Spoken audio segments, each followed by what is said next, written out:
Suprabhatam internet, एक नए video में आपका हार्दिक अभिनंदन स्वागत है। सुप्रीम कोर्ट में यूजीसी के नए नियमों की फाइल खुली तो सुप्रीम कोर्ट के जज गुस्से में आ गए। कोर्ट ने जो नियम देखे उसे देखकर वो अपना गुस्सा नहीं रोक पाए। ये वीडियो मोदी के उस नीति पर है। अभी मोदी जी ने, आप देखिए, मैं छत पे हूँ, बड़ा सुंदर माहौल है, शाम का समय हो रहा है, सूर्य डूब रहा है। अभी मोदी जी ने जनवरी में 13 जनवरी 2026 को यूजीसी के नियम में थोड़ा बदलाव करके नया नियम लगाए और उसमें ये प्रावधान किया। इसके पहले वाला भी वीडियो मेरा इसी से रिलेटेड था, आप देख लीजिएगा। और ये दूसरा वीडियो आने में काफ़ी समय लगा, मैं थोड़ा बिजी था और ज़्यादा ध्यान नहीं दे रहा था। तो उस नए यूजीसी नियम में मोदी जी ने बदलाव दिया है और उसका आधार बनाया है उन्होंने कि इससे बैकवर्ड शेड्यूल कास्ट को संरक्षण प्राप्त होगा और वो उच्च शिक्षा प्राप्त कर सकेंगे। उसमें इन्होंने ये त्वरित कार्यवाही करने पर ज़्यादा जोर दिया है, इस बात को ध्यान में रखते हुए कि यदि एसटी, एससी, ओबीसी पे कोई आपत्ति होती है, सवर्णों के द्वारा कोई आपत्ति की जाती है, सवर्ण स्टूडेंट के द्वारा, तो तुरंत उनके खिलाफ कार्रवाई कीजिए। अब सवाल ये उठता है, और एक बात ये भी है कि उन्हें तुरंत दंडित कर दिया जाए बिना जांच के ही। जैसे ही सवर्ण बैकवर्ड शेड्यूल कास्ट कोई किसी सवर्ण के खिलाफ कार्यवाही करता है तो तुरंत ही उसको, उस बच्चे को दंडित कर दिया जाए। उस सवर्ण के, उस जनरल कैटेगरी के बच्चे को तुरंत दंडित कर दिया जाए बिना किसी जांच के, बिना किसी कार्रवाई। क्यों नहीं बैकवर्ड शेड्यूल कास्ट ओबीसी के बच्चे भले ही झूठी भी कार्रवाई कर दें तब भी। और जो पिछला विधान था 2012 या कौन सा सन, आपको अभी दिखाता हूँ, कि अगर झूठी कार्यवाही करने का, तो उस विधान को, उस नियम को इन्होंने हटा दिया है। ये आप खुद देखिए, 13 जनवरी 2026 को ये लागू किए और ये उसके सारे नए नियम हैं। और ये देखिए, झूठी शिकायत पर सुरक्षा हटा दी गई 2012 की, और सुप्रीम कोर्ट ने इसका पूरी तरह विरोध किया। सुप्रीम कोर्ट में यूजीसी के नए नियमों की फाइल खुली तो सुप्रीम कोर्ट के जज गुस्से में आ गए। कोर्ट ने जो नियम देखे उसे देखकर वो अपना गुस्सा नहीं रोक पाए। Chief justice of India Suryakant ने कहा कि अनुसूचित जातियों में भी कई लोग अब आर्थिक रूप से समृद्ध हो चुके हैं। हमने अब तक जो जाति विहीन समाज की दिशा में प्रगति की है, क्या हम पीछे जा रहे हैं क्या बॉस?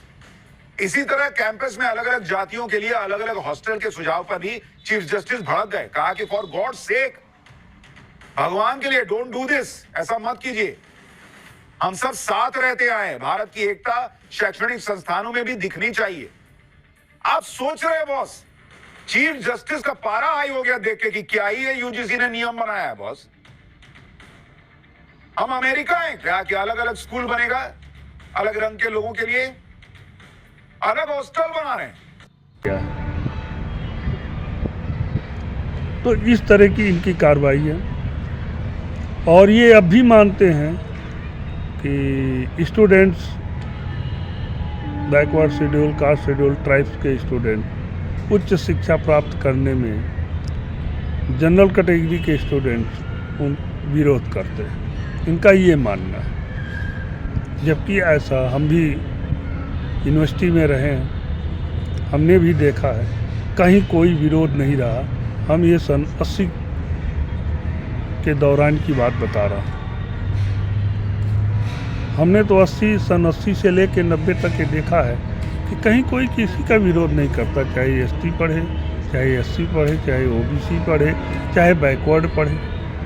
अब मैं पूछता हूँ मोदी से, मोदी भी इसी कैटेगरी में आते हैं, और जिसको उन्होंने शिक्षा मंत्री बनाया है वो भी इसी कैटेगरी में आता है, और यहाँ तक कि जिसको उन्होंने राष्ट्रपति बनाया है वो भी इसी कैटेगरी में आते हैं।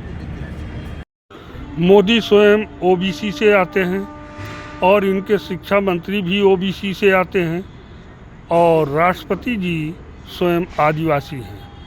तो क्या ये सब प्रताड़ित थे? तो क्या ये उच्च शिक्षा प्राप्त करते समय अपमानित किए गए थे?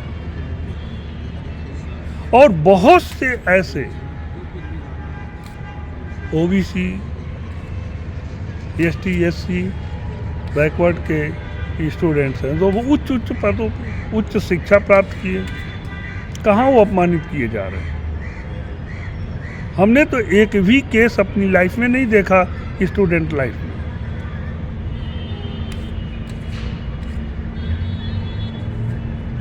और फिर भी यदि ऐसा हो रहा है, यदि हम मान लें कि ऐसा हो रहा है, तो मैं ये पूछता हूँ कि 2014 से आप सत्ता में हो, 1947 से देश आज़ाद हुआ, आपने जनता का विकास क्या किया? इसका अर्थ है कि अगर स्टूडेंट में अभी भेदभाव है और भेदभाव के आधार पर शिक्षा दी जा रही है,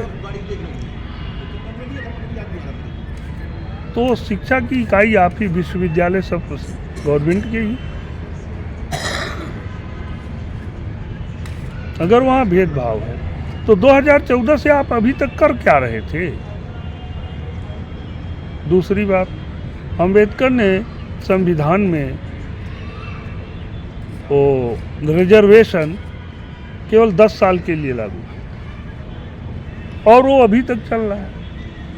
अम्बेडकर का मानना था कि 10 साल में रिजर्वेशन से backward, schedule caste, ST, SC जितने भी इनको ऊपर उठा लिया जाएगा।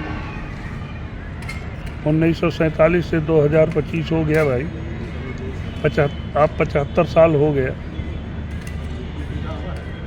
अभी इसकी आवश्यकता है, यदि इसकी रिजर्वेशन की आवश्यकता है और शिक्षा में अभी इनको संरक्षण देने की आवश्यकता है, तो फिर अभी तक आपने विकास क्या किया? इससे सिद्ध होता है कि आप कुछ भी विकास नहीं किए, नथिंग।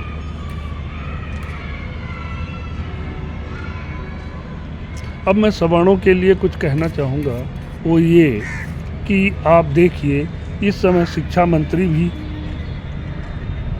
ये ST, SC, backward, schedule caste, OBC से शिक्षा मंत्री, प्राइम मिनिस्टर और राष्ट्रपति तक ये सब पहुँचे हुए, फिर भी इस अवस्था में है।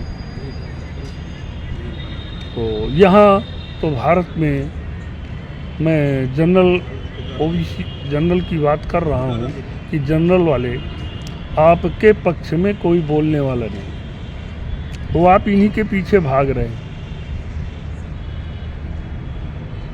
इसलिए आवश्यकता है कि अब आप अपनी स्वयं पार्टी बनाएं, अखिल भारतीय सवर्ण पार्टी। जातिगत पार्टियां हैं, कोई यादव की पार्टी है, कोई हरिजन की पार्टी है और कोई मुस्लिम की पार्टी है। वो खुल के, हैदराबाद वाली पार्टी तो खुल के मुसलमानों का ही बोलती है भाई, वो सांप्रदायिक नहीं है। यूपी की समाजवादी पार्टी खुल के यादव का पक्ष लेती है। अपने प्रशासन काल के दौरान तो 100% उसने भर्ती यादवों के लिए किया था, जिसमें हाई कोर्ट ने रोक लगाया। तो अब सवर्णों को जागरूक होना चाहिए, आप अपनी पार्टी बनाओ, भले सत्ता में ना हो, लेकिन आपकी अपनी पार्टी होनी चाहिए और आप सभी सवर्णों के नेता को उसी के धरातल पे होना चाहिए और उन्हीं को वोट दो। जय श्री राम। फिर